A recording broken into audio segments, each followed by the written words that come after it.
In this video, I'll be ranking every single down forward 1 in Tekken 8, down forward 1 being the go-to mid poke that we all know and love, but they're not all created equal. I will be basing this rating on the moves only in its role as a quick mid poke and not as a punisher or anything like that, and little nuances aside, the ratings will be mostly based on the following criteria: frames on block, extensions, damage and speed. Although there is much variety when it comes to speed. Most are 13 frames fast, a handful are 14 frames, and the slower outliers basically serve a different purpose, and I'll just put them into the weirdo tier. Alright, so I'll be starting at the bottom and work my way up to the best down forward ones, which I'll cover in more detail. And in D tier, I'll be having the bad 14 frame down forward ones. Okay, so let me start with Clive. All of these are 14 frames. That's a big downside already. Clive, the newcomer, his whole design is basically not having great pokes, I think. So it's not surprising for Clive to have a bad down forward one. It is a -3 on block. It has a bunch of extensions, but I don't think they're great. All of them are unsafe. They're mostly natural combos, but I don't want to talk about down forward ones as a punisher. One of them is a pretty good punisher, but just throwing out down forward once and then doing something else is not really a good option for Clive because it's -3. And if you're forced to do extensions, you're just better off doing other moves instead. So instead of doing something like down forward 1-4, which is a mid-mid natural combo, but it is -10. It has an extension, but that extension is def on block. But even if you hit it, it's less damage than just doing 1+2, which is faster, has more range, is a heat engager, and it's completely safe. So committing to the extensions is so much worse than just doing good mids. And using down forward 1 as a poke where you're not trying to give up your turn is pretty bad too. So yeah, I don't think it's good, and I don't think it's supposed to be good. So no surprise for Clive having a pretty bad down forward 1. Next up we have Raven. Now his is -2 on block, and I don't think -2 is much worse compared to -1. If you think about the breakpoints in practice, it rarely makes a difference, but you would expect better from a down forward 1 that is 14 frames fast. And Raven's just doesn't have anything going for it. It has one extension with down forward 1-4, but it's super punishable at -14, and it doesn't do anything. It's just damage, so it doesn't have any counter properties. You're not really scared to attack after down forward 1 because there's nothing threatening about it, and Raven is likely not willing to do the extension as much because it is -14. Link's down forward 1 is somewhat unique. If you just do down forward 1, you actually go into back turned, and it is -2 on block, but I don't think you can do anything with -2 back turned. She doesn't have an 8 frame jab or anything like that. Her quickest move, I believe, is 12 frames. So if you just do a quick mid after blocking down forward 1 and she goes back turned at -2, you can just beat everything, and there's nothing that she can do. So I don't think it's good. If she doesn't go back turned, it's -4, which is also pretty bad. And there's it doesn't do anything on hit. It's just 13 damage. There's no extension threat. But one thing that's pretty cool about this is that it does consistently high crush. I think it's the most consistent high crush among down forward ones. I guess because of that, it has something going for it, and it's probably better than the other two. It's not a bad move. I feel like I'm talking a lot of shit about these moves, but it doesn't mean they're bad, it just means that the other ones are better. So Jack's down forward 1 actually has pretty good range, and it is -4 on block, which is pretty bad. It has 2 extensions. Down forward 1-2 is a high, which is -12 on block. It has a couple of extra hits that you can do, but it's pretty much a meme in my opinion. So I wouldn't ever use down forward 1-2, but it also has down forward 1-1, which is a mid follow-up, and if down forward 1 by itself counter hits, both extensions are guaranteed. So if you do down forward 1-1 on counter hit, it's 30 something damage, and it's only -11 if you do the mid extension. And if the mid extension itself counter hits, it's actually a full launch. It's an instant tornado launch, but it is a launch, which is pretty good for an extension that's -11. So your opponent is more likely to respect the follow-up, even at -4, and it has decent range. That being said, it's still a 14 frame down forward 1, That's -4 on block. But I guess because of the range and a good extension threat, it's probably better than the other ones. I think it has like range going forward, and range is pretty good. So yeah, let's put it here. Okay, so now let's talk about C tier, and going forward, most of these are going to be 13 frames fast, and yeah, let me put them in first. Okay, so all of these except for Paul's are 13 frames fast, so let me talk about Paul's first. Paul's down forward 1 is a really good move. You can do down forward 1, 1, 2, and it's like the second hit is a high, but it's really hard to punish. And if they attack after down forward 1, they'll just eat the second, third hit, and then you can follow up with a death fist, and that deals like 50 damage. So it's really scary to attack after just blocking down forward 1, even though it's -2 on block. And you can also back sway after down forward 1 itself, and then like start mixing them up. But it is 14 frames. That's like the biggest downside, really. Speed is just such a huge factor in my opinion, and I think Paul does suffer from not having quicker safe mids. Alright, let's talk about Lidia next. All of these are 30 frames again. I think these three are the worst 13 frame down forward ones. Lidia's is -5 on block, and that's like bad. She does have a counter hit launching mid extension, but that is unsafe. So you're basically always taking a risk if you try to like keep momentum after down forward 1, because either you're attacking at -5, which is a big risk, or you're doing the unsafe mid extension, and that's why I don't think her down forward 1 is that great. Jan's down forward 1 is -3 because it does have a second high follow-up, but it's only one possible follow-up, so you can always duck. And your opponent might be inclined to duck, and that's why you might actually get away with doing like down forward 1 into down forward 1.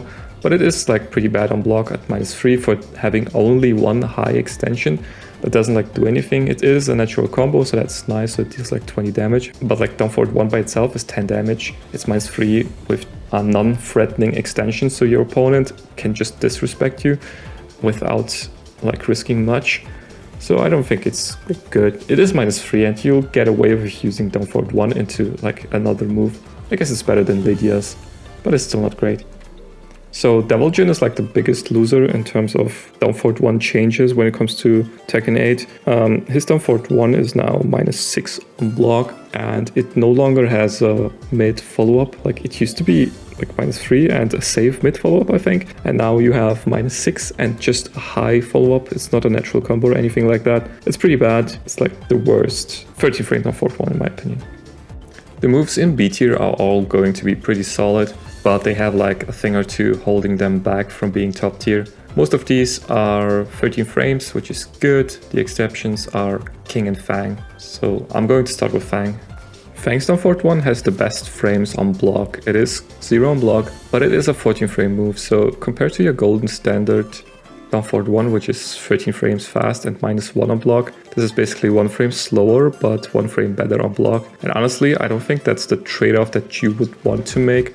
I would much rather go the other way, make your move like faster and slightly worse on block. I do think it seems to be better than it is on Feng, because Feng is kind of OP and he makes the move look much better than it is. And also because Feng actually has a 12 frame safe mid in back 4. So when push comes to shove, he can just use back 4, but in general I don't think it's like better to have his down forward 1. It's good, but I don't think it's among the best. King's down forward 1 is -1 on block, but it has a follow-up, and that's why I do think it's better than Feng's. It does like good damage. I think it's 15 damage, which is like the highest damage, and the follow-up is a natural combo, so with down forward 1-2 you're dealing like over 30 damage, and the second hit is only -10 on block, and you can super delay it. It has good range, it has a giant hitbox, you can even use it for Oki, and it's just like a pretty damaging string that you have to be on the lookout for. It's a really annoying attack. The only downside is that it's 14 frames, but I think it's like pretty solid still. Alisa's down forward 1 is really scary on counter hit. Down forward 1 to 1+2 is a 60 damage counter hit string. You can duck the second hit if she goes for the string and launch, but she also has a mid in down forward 1-4. That mid is -12 on block, and it like doesn't do anything on normal hit. So it's a pretty scary move on counter hit. Like, you really don't want to press into down forward 1, but being -6 on block and only dealing 10 damage means it's too reliant on the follow-ups, which aren't safe, so I can't put it any higher. Zafina's down forward 1 is also pretty bad by itself. It is a -5 and also only deals 10 damage, but it does have a high and mid follow-up, and these are actually both natural combos. The mid is like -13 on block and the high is safe, but obviously can be ducked. So yeah, once again, very reliant on the follow-ups, but at least hers are like natural combos, but by itself is pretty bad. Eddy's down forward 1 is pretty generic. It is -3 on block, which isn't too bad, and it has a high follow-up, but it doesn't really have anything going for it. Jin's down forward 1 is -3 on block. He does have follow-ups in down forward 1-4, which is a natural combo mid-high that wall splats, which is nice. He can also cancel the high into a mid, but then it's no longer a natural combo and the timing is different, and it becomes like -12 or something like that. So like having the natural combo is great, but it's pretty punishable if you duck it, and cancelling it isn't like best. It's also not really scary to attack into his follow-ups, and down forward 1 by itself only deals 10 damage, so the follow-ups aren't super scary, but it is pretty solid still. Reina's down forward 1 has 2 good follow-ups. It's a classic mid-high mix-up where the high can be ducked and the mid is punishable on block. Hers is -14, it's kind of bad, but it is a heat engager, so on block you can heat dash cancel it to +5 on block. What's also nice is that both follow-ups are actually a natural combo, and you can cancel down forward 1 into Sentai by holding forward, although she doesn't like have enough frames to like really mix your opponent up, although there is a power crush option that your opponent has to respect. Now, what isn't nice about her down forward 1 is that the damage is pretty backloaded into the like follow-up hit, and down forward 1 by itself only deals 8 damage, which is the lowest amongst down forward 1s. You might say that the damage on down forward 1 isn't as relevant, but it's like the difference between having to win 1 or more additional interactions to close the game. And if you think about all the times you've lost against someone who only has like 1 health left, that's something that's going to happen more often if your down forward 1 only deals 8 damage. And it is -3 on block to account for the extensions. It's not a bad move, of course, and on Reina, like -3 is pretty good because of how OP her 1-1-2 is, but like compared to other down forward 1s, it's like pretty mid, I would say. Leroy's down forward 1 is definitely a shell of its former self. It's so much worse compared to Tekken 7. It is now -6 by itself and only deals 10 damage, so it's really reliant on the follow-ups. The follow-ups aren't bad. He still has the mid-mid follow-up in down forward 1-4, which is a natural combo, but on block you can always get a jab punish or even go like for a slow launch, because he can't block and relies on a parry to beat slower punishes, but if you mess with the timing you can actually launch him for it. He also has the new high follow-up in down forward 1-1+2, which is much better than I initially thought, because it is only -2 on block, and it is kind of hard to punish as well.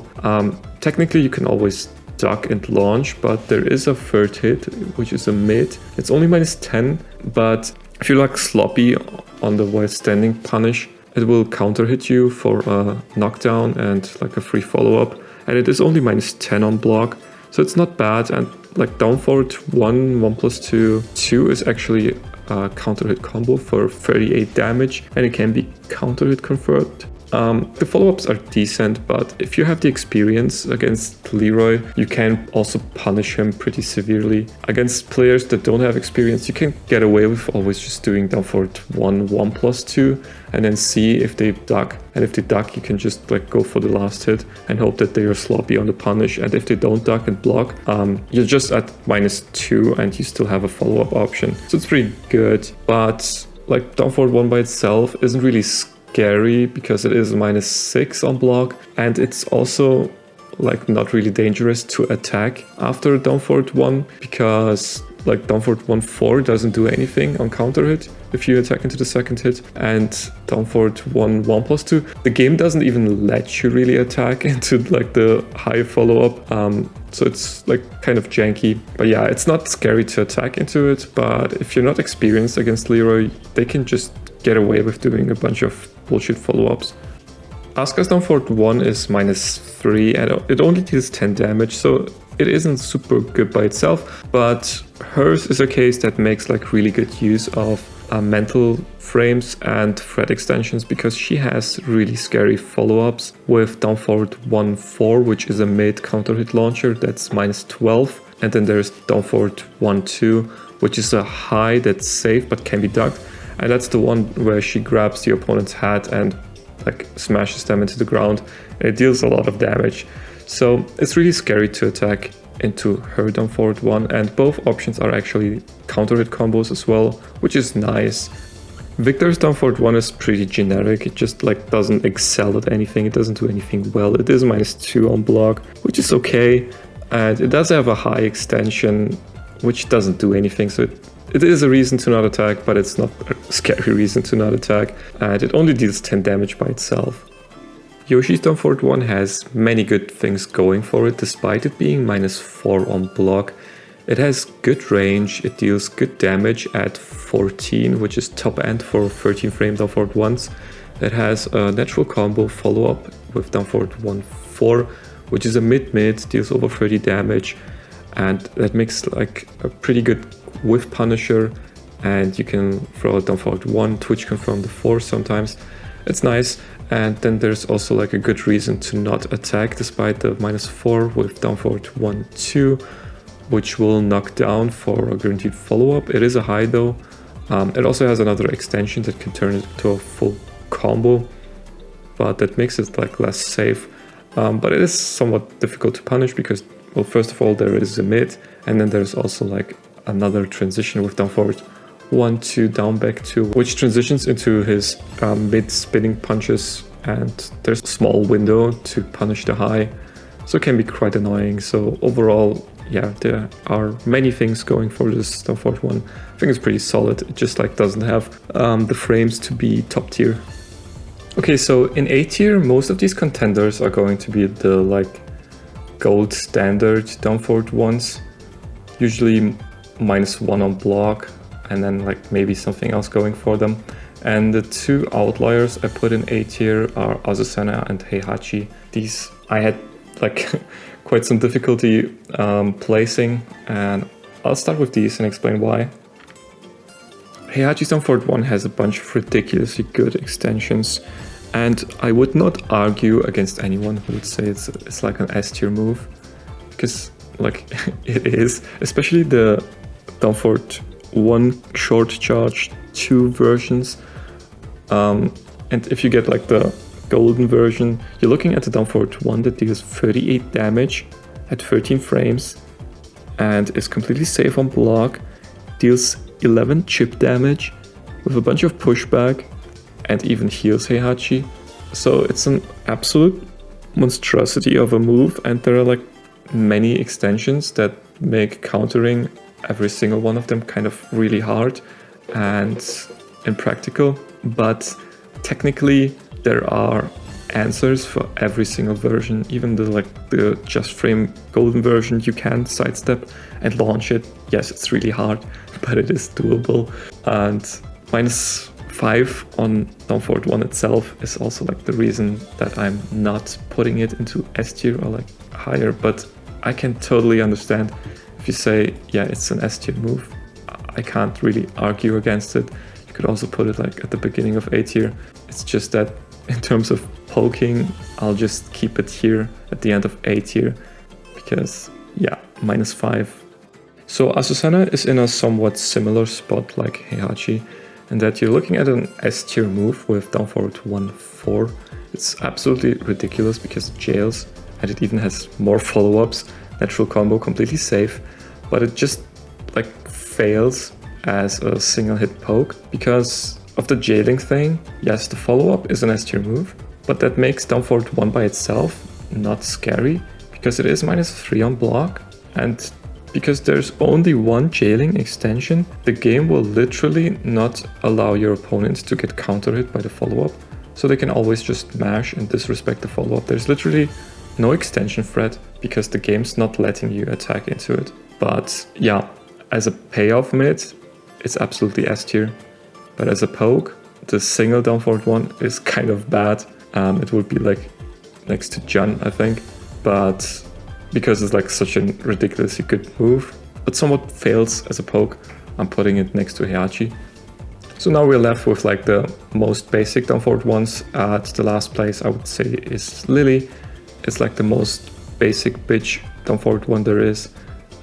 There's really nothing to it. It is 30 frames like the others, -1 like most of the others.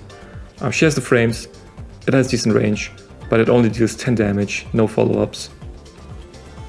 Lost down forward 1 is pretty annoying to deal with, not only because it's an annoying character, but also because it has a low follow-up that leads into his 10 string. The low also guarantees a mid, but like the damage is still pretty poor. Down forward 1 by itself is also 10 damage, the follow-ups deal like 10 damage total as well, but they're pretty safe, and having that on a down forward 1 that's only -1, and it being a low is a nice thing to have.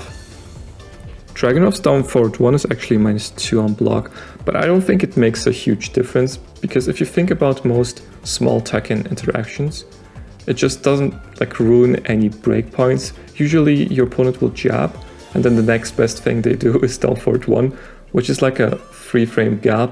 And if you do down forward 1 and you're a -2, you can still do 1-2-1 to interrupt your opponent's down forward 1, and they will rarely do like a 12 frame moves where being -2 instead of -1 would actually matter. So it rarely makes a difference. Yes, it's a downside, but the good thing about Dragunov's down forward 1 is that it actually deals reasonable damage. I think it deals 13 damage like most good down forward ones, and it also has a high counter hit launching follow-up. So not only are the frames like really good, and -2 or -1 doesn't, in my opinion, make a huge difference, but you also have like a really good reason to not attack into Dragunov. Okay, so now the remaining 5 in A tier are all going to be -1. Hwoarang has a surprisingly good down forward 1. It does only deal 10 damage, but it does have good frames, and it actually has a good follow-up with down forward 1-3, which is a natural combo. It deals like 30 damage, and it puts him into Flamingo stance with a bunch of plus frames on hit. But on block it is -2 and still puts him into Flamingo stance, which is like the greatest, but he still has like power crush and quick attacks, so your opponent has to respect the power crush, and they can like do slower attacks without risking getting counter hit by Flamingo bullshit. So having both options is pretty nice. Leo's down forward 1 has the added benefit of having an extension that's bad enough for the game to not tax him for having it, and good enough for your opponent to still have to think about it. Because his down forward 1 is still 30 frames, -1 on block, it still deals 13 damage, which is pretty good. And the follow-up is just a single high, which can be easily ducked and launched, but it is something that your opponent has to think about. And it also has some counter properties, so if they attack into it, it knocks down for a guaranteed follow-up, which deals like 40 damage. And if the first hit counter hits, the second hit is also guaranteed if you did commit to it, but you can't like counter hit confirm it or anything like that. But yeah, it's like at the sweet spot where your opponent has to care, but it's bad enough for you to not get taxed for having that move. And at the top of A tier we have Lars, Lee and Shaheen. These are, in my opinion, the poster boys for golden down forward 1 standard. These have the added benefit of reliably going under jabs, which is pretty amazing to have because jabbing is a pretty common way trying to get out of pressure, and these guys just go under jabs with their down forward 1. Now, Shaheen is the most basic one, and Lee has a slight edge over Shaheen because he technically has an extension in down forward 1-2, which leads into his 10 string. It's super terrible, and I would usually never use it, but it's there, and your opponent has to think about it. So that's a slight edge he has over Shaheen. And then Lars, his down forward 1 basically just deals 1 more damage. It's 14 damage, which is the top end for down forward 1s, and I think that's better than having the super shitty extension that Lee has. But you know, you could argue either way. But yeah, those are, in my opinion, the golden standard down forward 1s. So for S tier, that leaves Nina and her biggest hurt, Steve. Steve has stupidly good extensions which are too scary to attack into. Down forward 1-2 is a mid-high natural combo that deals good damage, but it is a high and you can duck it, but it recovers so fast that you have to immediately duck and commit to the punish as soon as you see the down forward 1 just to get any punish. The issue with that is that he also has another high that has a slightly different timing, which will counter hit launch you if you try to punish the quick high, and that counter hit launcher is 0 on block, by the way. And it's also super hard to punish in an actual match, even if you call it out. Like, it has super quick recovery as well. But even if your timing is golden, he does also have a mid that will knock you down for 40 damage, and it is only -10 on block. And despite these super threatening extensions that are hard to punish, it's only -2 on block. It has like no recovery. And then the only down forward 1 that's better than Steve's, in my opinion, is his mom's. The down forward 1 queen herself, Nina. She is basically down forward 1. The first thing of note is that despite her extensions, her standalone down forward 1 is really good in itself, being only -1 and dealing 13 damage. And then there is down forward 1-2, which is a natural combo that deals over 20 damage, and it is only -3 on block. It's a mid-high, but it jails, so you can't do anything about the second hit. And that's where she just gets started, because she has so many options after down forward 1-2. She can do a counter hit launching high and even a counter hit launching mid that's -14 on block to keep you from attacking. She can also transition into a sidestep or into crouch dash, which will make down forward 1-2 neutral on block. And if you do crouch dash into while standing 4, you can only be interrupted with jabs. So she can keep it super safe by just doing down forward 1 or doing down forward 1-2 or doing down forward 1-2 crouch dash into while standing 4. And with all the counter hit launching options after down forward 1-2, you don't want to attack into it. And once they respect the follow-ups, Nina can start transitioning into the sidestep, which lets her do pretty much anything. And she also has sidestep 1 for huge plus frames. So her down forward 1 is like super legit in terms of the frames and the numbers. And on top of that, she has like a bunch of options to disincentivize you from attacking, and then she also has a bunch of options to make use of your hesitation, and that's why she is the best in my opinion. And the whole list is obviously just my opinion, and this concludes it. Looking back at the list, one thing that I notice is that John could probably be slightly higher next to Eddy, and Alisa and Zafina could probably be lower, and Paul's is kind of really good too. So yeah, like small changes, but I don't want to make this any longer. So yeah, here's my list. If you disagree, please let me know in the comments. Share your opinion. Thanks for watching. See ya.